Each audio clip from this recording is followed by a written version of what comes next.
Jaya Jaya Śrī Caitanya Jaya Nityananda Jaya Dvaita Chandra Jaya Gaura Bhakta Vrinda Jaya Jaya Śrī Caitanya Jaya Nityananda Jaya Dvaita Chandra Jaya Gaura Bhakta Vrinda Jaya Jaya Śrī Caitanya Jaya Nityananda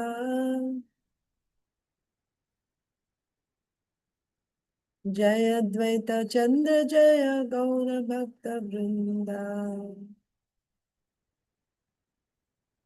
Śrī Caitanya Charitamrita ki jai Srila Krishnadas Kaviraj Goswami ki jai Srila Prabhupada ki jai Samaveta Gaur Bhakta Vrinda ki jai Om Ajnanati Mirandasya Jnananjana Shalakaya Chakshurunmilitam Yena Tasmai Shri Gurave Namah Śrī Caitanya Manobhishtam Sthapitam Yena Bhutale Swayam Rupa Kadamahim Dadati Swapadantikam Vandeham Sri Guru Sri Padakamalam Sri Guru Vaishnavamscha Sri Rupam Sagrajatam Sahabana Raghunatanitam Tam Sajivam Sadvaitam Savadutam Parijana Sahitam Krishna Chaitanya Devam Sri Radha Krishna Padan Sahabani Lalita Sri Vishakhantamscha Namo Om Vishnu Padaya Krishna Preshthaya Bhutale Srimate Bhakti Vedanta Swami Niti Namane Namaste Saraswati Devi Gaurvani Pracharini Nirvishesha Shunyavadi Paschatya Deshatarani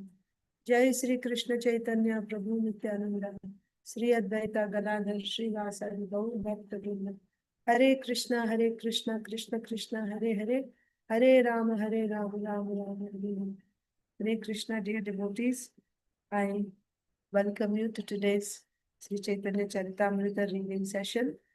I apologize for the sudden announcement. I could not hold the class at the regular time, but we will have a short class, so we will keep in touch with the subject, so we don't have to spend a lot of time once again recollecting what we have read before. That's why I thought we should have a short class. So in yesterday's session, we read that so the discussion here is why Lakshmi Devi didn't get entrance into Krishna's Ras Leela, whereas the Shruti Ganas got entrance into Ras Leela. We saw that they, of course, they performed tapasya, but they worshipped Krishna, Yashodanandan Krishna, Vrajeshwari Sutta Krishna, with the bhava of the gopis. They worshipped Krishna with the bhava of the gopis. And following in the footsteps of the gopis. With the bhava of the gopis, following in the footsteps of gopis. That means they did raganuga bhakti. By that, they actually received the body of a gopi in Vraja. That means when you come to the stage of bhava, you get that budding stage of the body, and when you come to prema, you get a full-fledged body of a Parshada of Krishna. So they got the bodies of gopis in Vraja. Then with the body of a gopi, with that body, they actually participate in Ras Leela. And Krishna belongs to the Gopa community. So naturally, his dear, prayasi or his beloved is a gopi. He likes a gopi. He does not accept any goddess or any other lady, any other woman as his, girlfriend, as his beloved. Because he's a Gopa, he will accept a gopi as his beloved. But Lakshmi Devi desired to keep the body, her position as the goddess of fortune. And also, she did not follow in the footsteps of the gopis to do her bhajan. So she was not performing bhajan following in the footsteps of the gopis. Now, in any body other than the gopis, one cannot get entrance into Ras Leela. So then Śrī Caitanya Mahāprabhu is speaking. So Mahaprabhu said, therefore, Srila Vyasadeva has said the shloka beginning with Nayam. So Nayam Sukhapo Bhagavan, because no one can enter into Ras dance in any body other than that of a gopi. So Vyasadeva has composed this verse beginning with Nayam Sukhapo Bhagavan. That means with any body other than the gopi, one cannot enter into Ras Leela. To show that he began the verse with Nayam, na ayam. Then in the purport we saw Srila Prabhupada quoted Bhagavad Gita's verse, Yanti deva vrata devan pitrini yanti pitrivrata hitani yanti bhuteja yanti madhyaji nopimo. So whoever you worship, that's your destination. So if you are worshipping like the gopis, with the bhava of the gopis, following in the footsteps of the gopis, then you'll also get a body like a gopi. And it is only with the body of a gopi that you can actually enter into Krishna's Rasa Leela. It's not possible in any other body.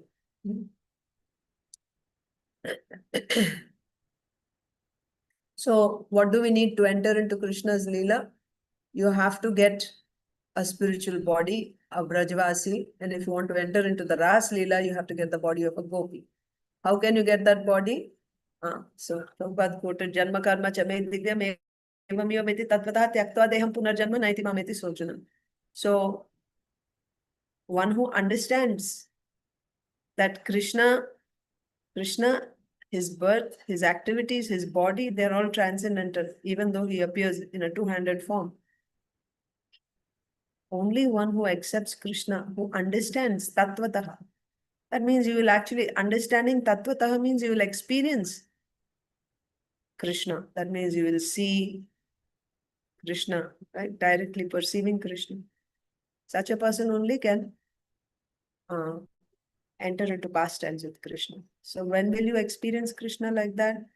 That's in the last stage of Shuddha Bhakti, Prema Bhakti stage. Last stage means in this body. In this body means in this world. So Prema Bhakti. After Prema Bhakti, when you get Bhagavad Sakshatkar, then you enter into the Lord's abode to perform pastimes. So one cannot enter Krishna's Rasa Leela dance simply by artificially imitating. So this, what do you call it? Sahajiyism is not called for. Simply externally imitating that I'm a gopi and then you start acting like a gopi. That's not called for. You have to have the qualification.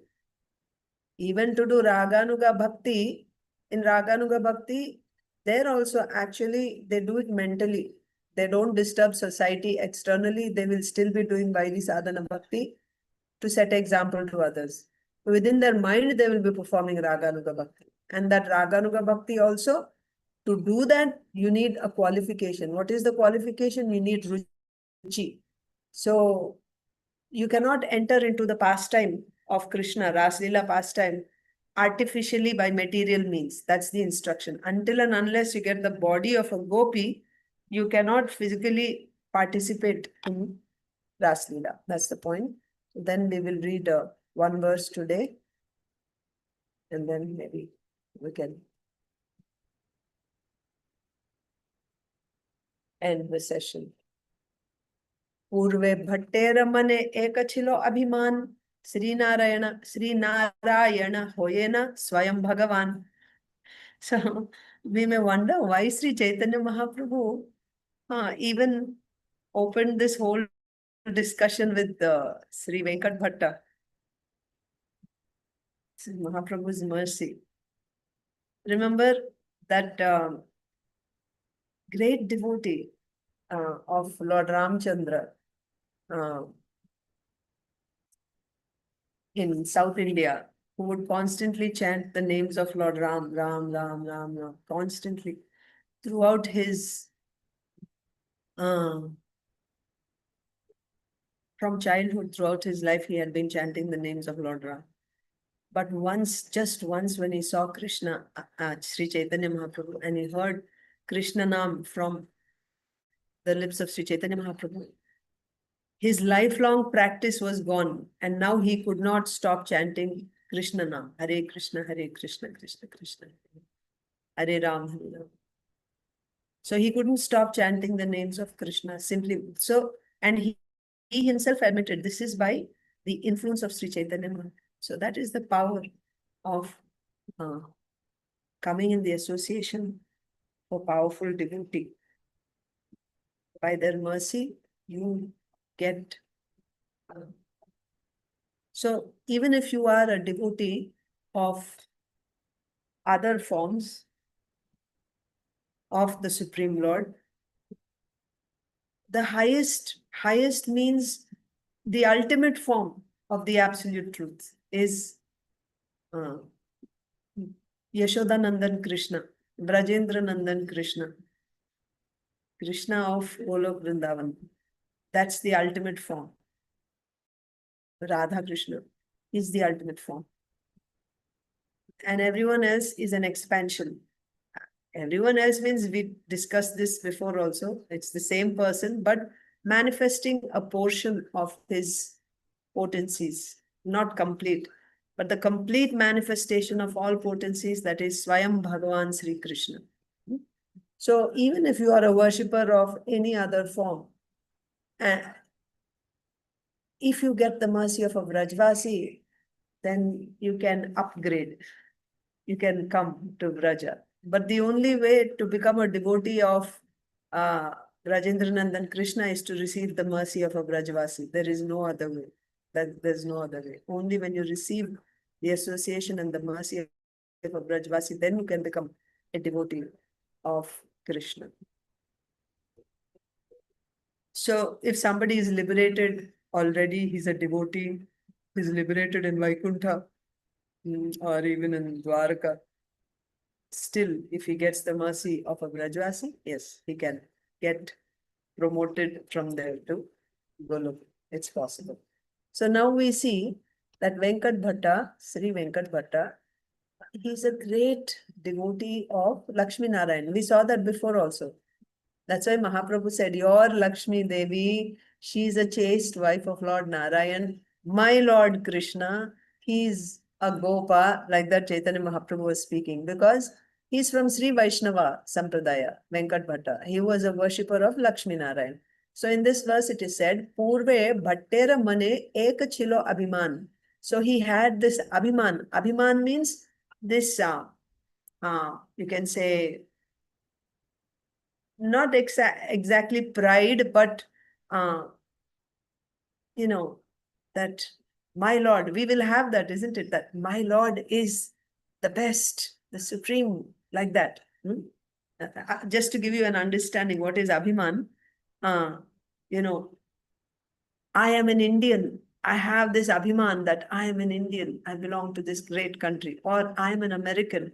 I have this abhimāna, like that. Abhimāna means, you can say it's pride, but, you know, you feel very good about, you know, you identify yourself with something and then you feel very great about it, very good about it. So, of course, what is the abhimāna of the devotees?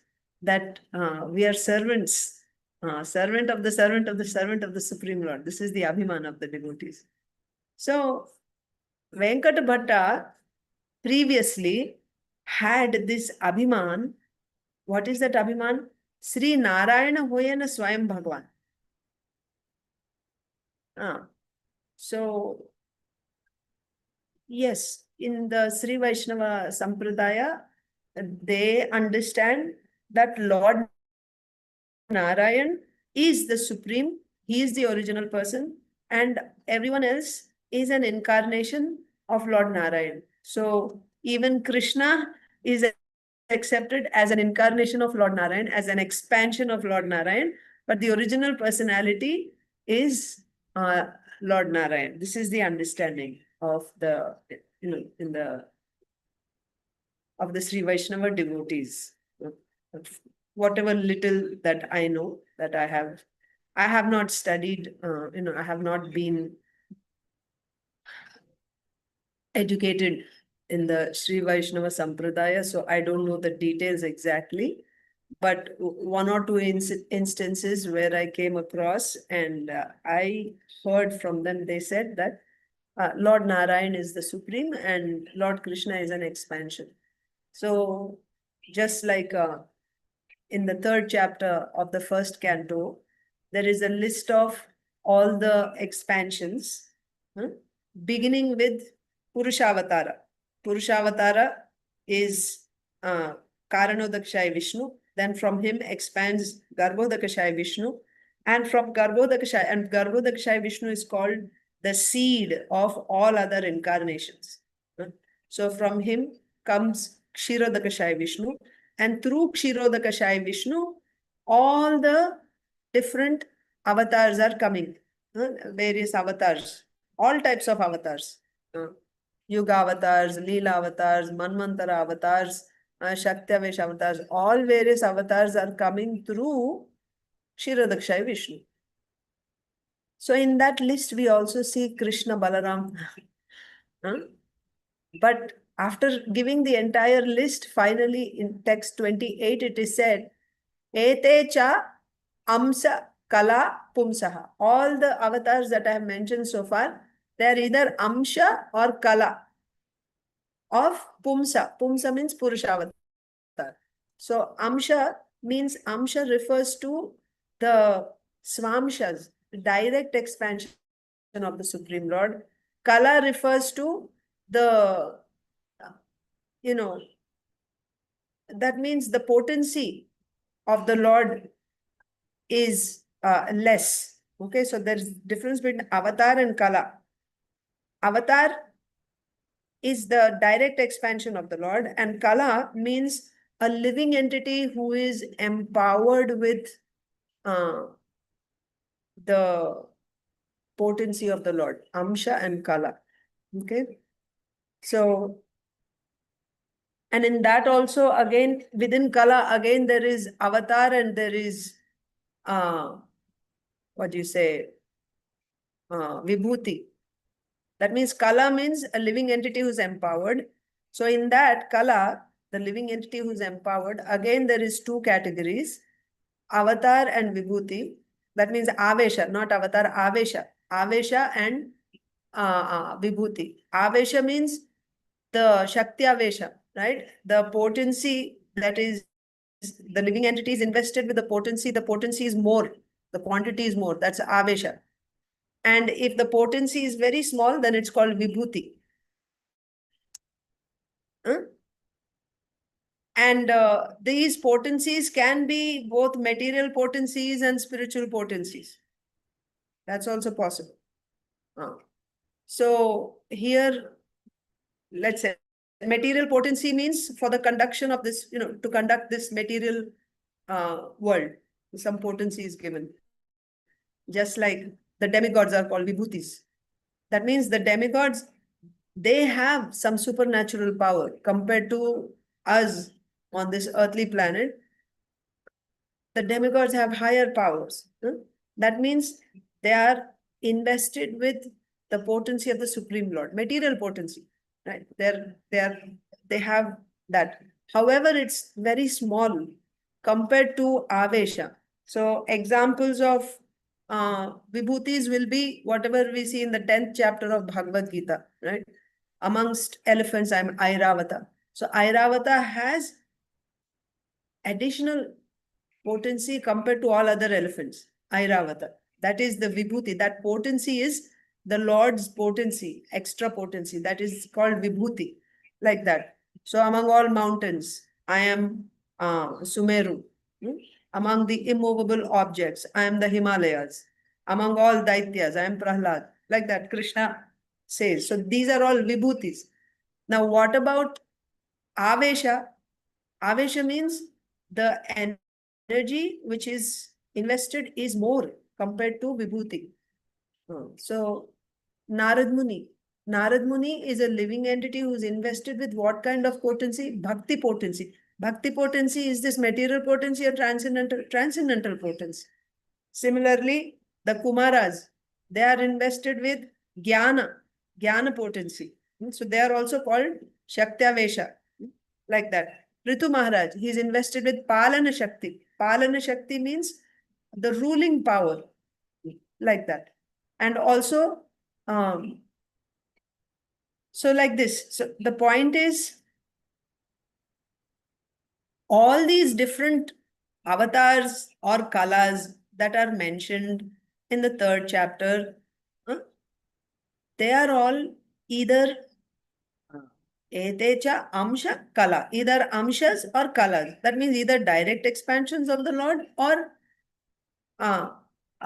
they are the potency invested in a living entity. So now the living entity is acting on the level of the Lord by the potency that is invested. So that's called Shaktyavesh avatar or a kala. So, but after saying this about all the list of all the avatars and kalas that are given, it is said, Kintu, right? Krishnastu. Tu means but Krishna, Bhagavan Swayam. But Krishna is svayaṁ-bhagavān. This particular shloka, which is given in the third chapter of Srimad Bhagavatam. First of all, Srimad Bhagavatam is very systematically established by Srila Jiva Goswami in Tattva Sandarbha as the Chakravarti Pramana. Chakravarti means emperor. Pramana means authority. So, for any knowledge, what is the authority for any knowledge? Shastra is the authority. And then what is that Shastra? Shastra means Veda. No, you cannot say, they also have a Shastra, they also have a Shastra, everything is Shastra. No. Shastra means Veda. Veda is the Shastra. And that is established. It's not just being said, it's not just being said sentimentally, that because this is my Shastra, therefore I am saying this is only Shastra. It's not like that. That is also proved. What is the proof that Veda is the Shastra? Veda itself is the proof. It is said in the Veda only. That means it does not need. So there's a course called Shastra Pramanam. If you go to Golok Vani YouTube channel, you will find the course Shastra Pramanam. So we don't have time to establish it systematically now, but even on this channel, you'll find Shastra Pramanam course. There you will see how systematically Srila Jiva Goswami is establishing that Vedas is the ultimate pramana. Vedas is the pramana. Yes.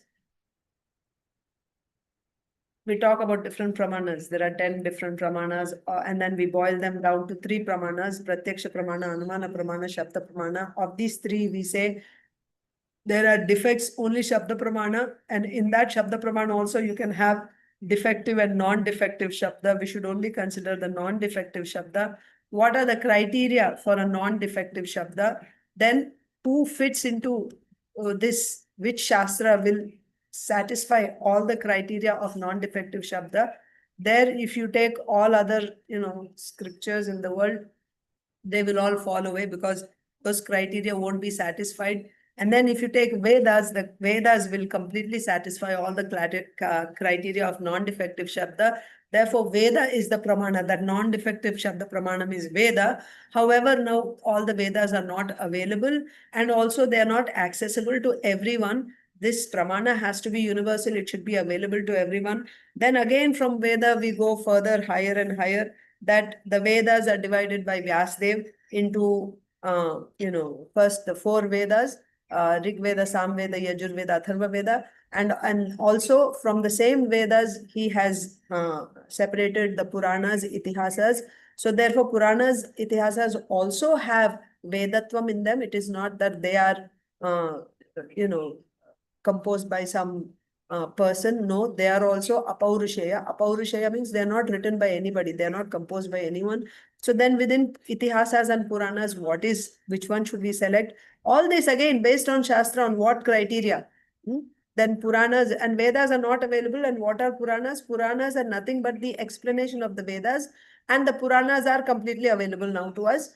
Then within the Puranas also, which Purana? There are 18 Puranas. Should we read all 18 Puranas? Within Puranas also you have Satvika, Rajasika, Tamasika. We should take Satvika Puranas. Then in Satvik Puranas also we have Vishnu Puran, Padma Puran, etc. So which one should we select as the ultimate? Because in some Puranas Lord Vishnu is said as supreme, like here we are seeing, right? They accept that Lord Vishnu is svayaṁ-bhagavān. Then there it is said, the topmost is Srimad Bhagavatam. Why? Because originally when Satvik Puranas were composed, there are 6 Satvik Puranas. Srimad Bhagavatam is one of those 6. But once again, Narad Muni, Vyasadeva was not feeling satisfied after compiling or after composing giving us the first 18 Puranas. And after Puranas, he gave Vedanta Sutras also. After Vedanta Sutras, he gave after Puranas, then he gave Itihasa Mahabharata, then he gave Vedanta Sutras. Still, he was not satisfied. That means even after giving Srimad Bhagavatam, he was not satisfied because something was lacking in that. So Narad Muni, his Guru Maharaj, came and told him that you need to highlight bhakti. Without bhakti, you showed bhakti, but you showed, first of all, you highlighted karma so much, dharma.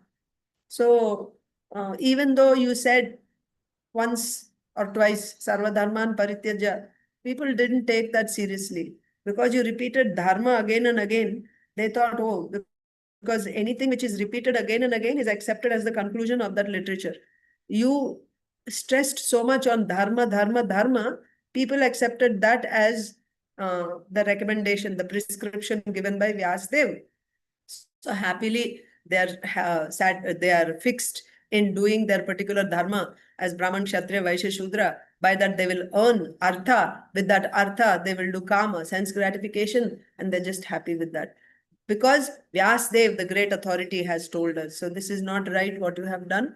And it's not going to give any happiness to the heart. The proof is you yourself, who has given the work, you're not happy. How do you think your readers will get happiness from that? And even jnana, right? Or nishkama karma yoga. You do karma just for detachment, or jnana yoga, by which you are aspiring for Brahman. They won't give their results without bhakti. This is the glory of bhakti. And Achyuta Bhava. So there it is said, without Achyuta Bhava, Naishkarmyam Apyachyuta Bhava Varjitam, Na Shobhate Jnanam Alam Niranjanam. That means Jnana or Nishkama Karma Yoga will not give their result without Achyuta Bhava. Then what to speak of, Sakama Karma, doing your dharma for material result? Certainly that won't give any happiness. So you're despondent in your heart. How to come out of that? Now you give once again another literature in which bhakti is shown as the ultimate goal. Bhakti is not just a sadhana to get the result of karma or jnana. Rather, bhakti itself is the goal. That means sadhana bhakti is done to get prema bhakti. The goal itself is bhakti. Like this, you have to give a literature, and this has to be repeated again and again and again, so that the readers will get the message. Not that you say once, like you said in Padma Purana, yes, bhakti is the highest, and jnana, even after you get the perfection of jnana, then one takes to bhakti. Once or twice, if you say, it's not sufficient. In every story, the conclusion should be bhakti. Pure devotional service to Krishna is the goal of life. Now you give such a literature, then you will be happy, and Savai Pumsam Paro Dharmo Yato Bhakti Radhokshaje Ahituki Apratihata Yayatma Suprasidati. the heart will be completely satisfied. Your heart will be satisfied, your reader's heart will be completely satisfied. Like, so therefore, then on the order of Narad Muni, Vyasadeva went into meditation, and in his meditation, now he got darshan of the Lord and of the position of Maya. Then also Vyasadeva said, Narad Muni told Vyasadeva, you are Amoghadrik, Shruti Shrava. You are qualified to actually, because you have a pure heart, your intelligence is determined, it is fixed. Now you meditate on the Lord, and within your heart, the leelas, the pastimes of the Lord will be revealed, and seeing that, now you give Srimad. That is why it is said in the very beginning, Vyasadeva said, right? Dharma projita kaitavotra paramu nirmatsaranam satam vedyam vastava atra vastu shivadam tapatrayo moolanam Śrīmad Bhagavate Mahāmunikrite kimva parayishwaram. That this Śrīmad Bhagavatam is given in the maturity of the author. So one explanation is that, yes, so Vyasadeva has given this Śrīmad Bhagavatam in his maturity. This is the second time when he gave Śrīmad Bhagavatam. Of course, it is still the Purana which is taken from the Vedas, but this is the refined one, right, which is given in maturity. So my point is, Srila Jiva Goswami established as Pramana, the highest Pramana is Śrīmad Bhagavatam. Because after giving the Puranas, now within the Purana, which Purana? Satvika Puranas. Then in Satvik Purana, which Purana should we select? So there it is said that the essence of all the Vedas is Vedanta Sutras given by the author Vyasadeva. Also, there's more actually. You know, there are 6 philosophies, darshanas, given by 6 authors. All these are based on the Vedas. Yes, so they are theistic. Theist means one who follows Veda. Atheist means one who does not follow Veda. So these 6 darshanas given by Gautama, Kadada, Patanjali, Jaimini, right? So these are all actually theistic philosophies. Vedanta, they are darshanas based on Vedas. However, the remaining, the 6th one is Srila Vyasadeva. He gave the Vedanta Sutras.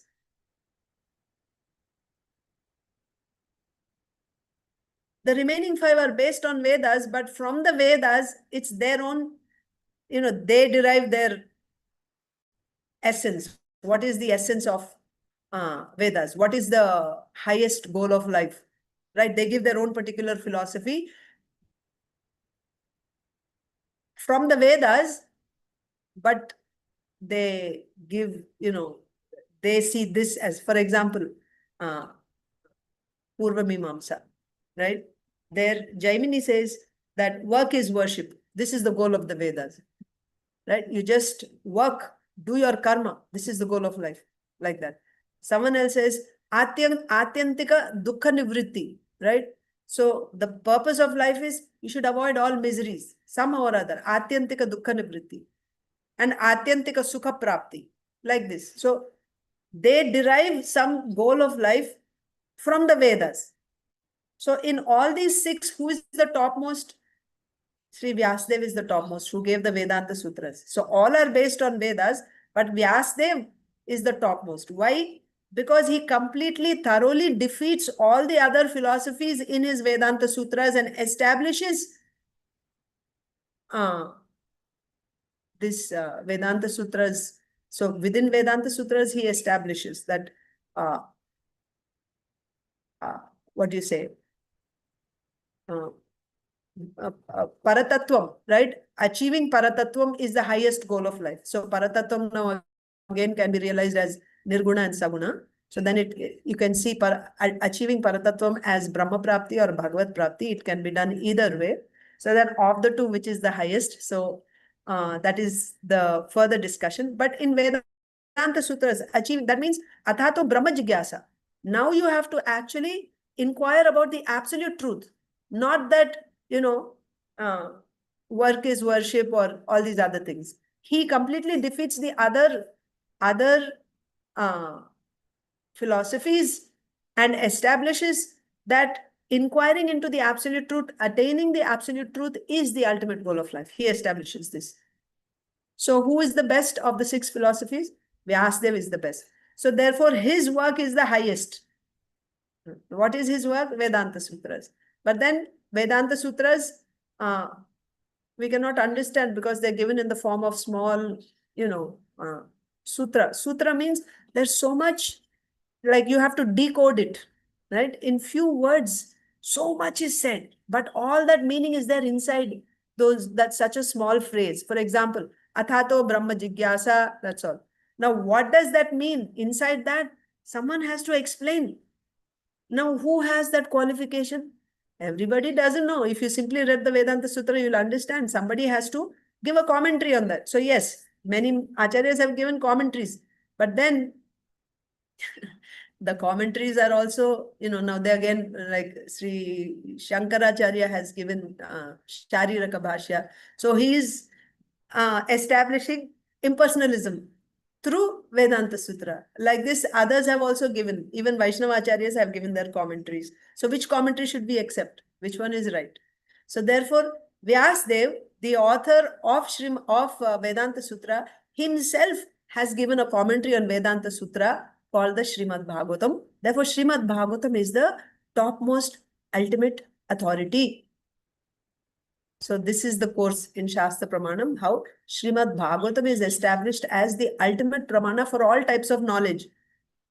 That means knowledge which we acquire by our sense perception, pratyaksha pramana, or knowledge which we derive by anumana pramana, or knowledge which we derive, anumana pramana means by hypothesis, right?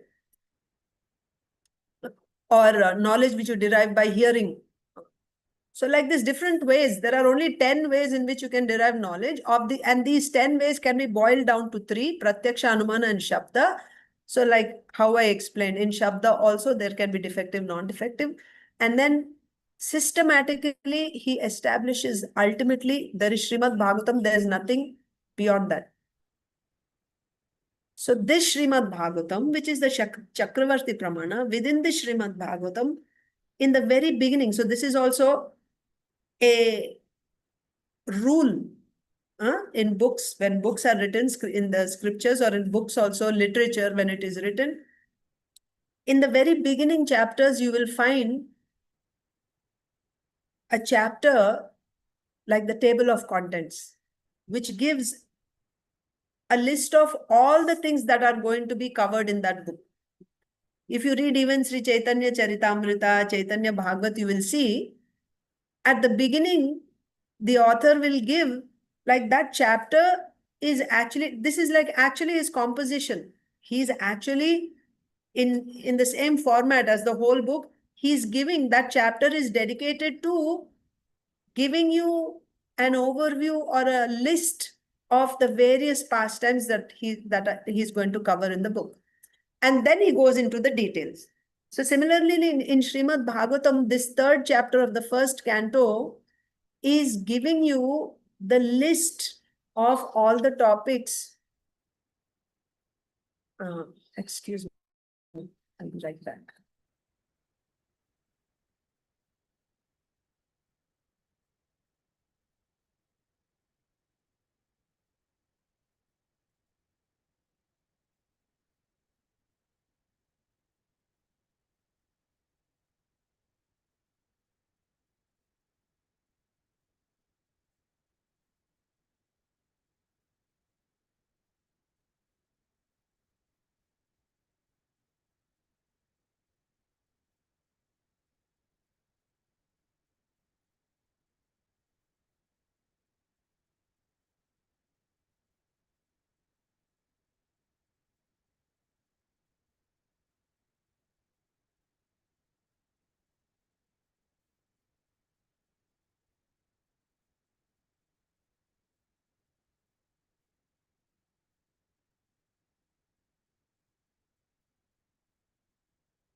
Hare Krishna.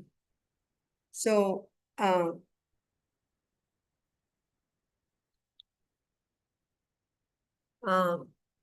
so, Srimad Bhagavatam is established as the highest pramana, and in Srimad Bhagavatam there is a chapter which is giving the list of all the topics which will be covered in Srimad Bhagavatam. This chapter is the third chapter. Okay, this chapter is called the declaration chapter. Declaration. So declaration chapter means it is declaring all the topics that are going to be covered in Srimad Bhagavatam. In that declaration chapter, there is one verse, this verse, 28th verse, which says, Ete chamsa kala punsaha krishnastu bhagavan swayam, where this verse is called the Paribhasa Sutram. Paribhasa Sutram means it is like, for you to understand, in C programming, there is what is called a global variable. Global variable means wherever it appears, even if there are other variables, this global variable takes precedence. So this Paribhasa Sutram is like global variable. That means whenever there is a statement, not only in Bhagavatam, but for example here throughout, because Srimad Bhagavatam is the ultimate pramana, and this Paribhasa Sutram, it will come in declaration chapter only. So within the declaration chapter, this Paribhasa Sutram, this is the guiding lamp for the entire Bhagavatam.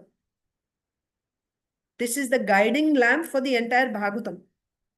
Throughout Bhagavatam, even if you find any verses where you may get an idea that Krishna is an avatar of Lord Vishnu,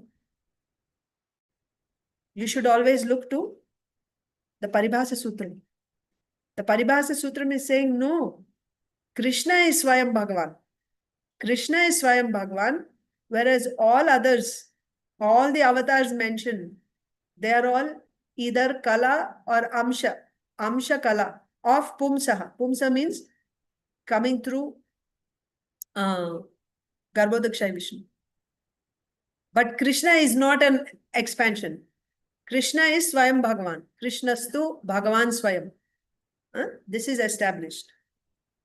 So, therefore, sometimes you will see in the 10th canto and in other places, when you read a verse, you get the impression that Krishna, who is an expansion of Lord Vishnu, appeared in the Yadu dynasty. Like that, you'll get a meaning. What should you do there?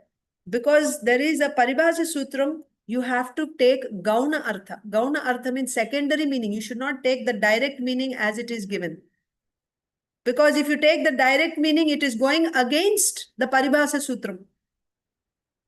So this is actually, these are the rules in literature. These are the rules that you follow. So those who know, they understand this system.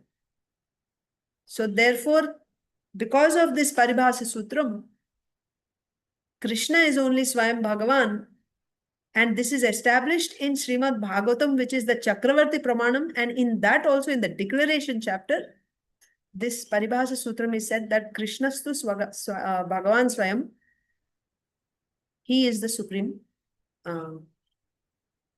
actual svayaṁ-bhagavān. And then everyone else is an expansion of Krishna.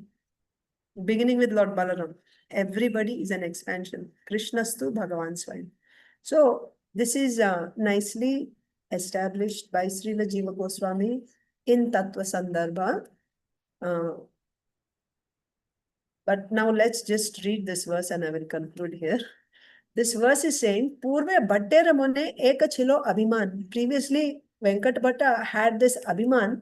What was that? Śrī Nārāyaṇa hayena svayaṁ-bhagavān. Because he was worshipping Lakshmi Narayan and he was thinking, he had this abhimāna, this understanding or this impression or this pride or happiness, whatever you want to say, that my Lord Narayan is svayaṁ-bhagavān. He is the Supreme Personality of Godhead, and everyone else are expansions coming from him. Like how from Kshirodakashayi Vishnu, all avatars are coming. Like that. He had this understanding. Before this explanation was given by Śrī Caitanya Mahāprabhu, Veṅkaṭa Bhaṭṭa thought that Śrī Nārāyaṇa was the Supreme Personality of Godhead. Okay, we will stop there because I actually started late, but I wanted to keep the continuity. That's why I took the class anyway. I will end here. Thank you for joining. Thank you so much, Madhya. Yeah. Srila Krishnadas Kaviraj Goswami ki jai. Srila Prabhupada ki jai. Samaveta Gaur. Jai. Hare Krishna. Thank you.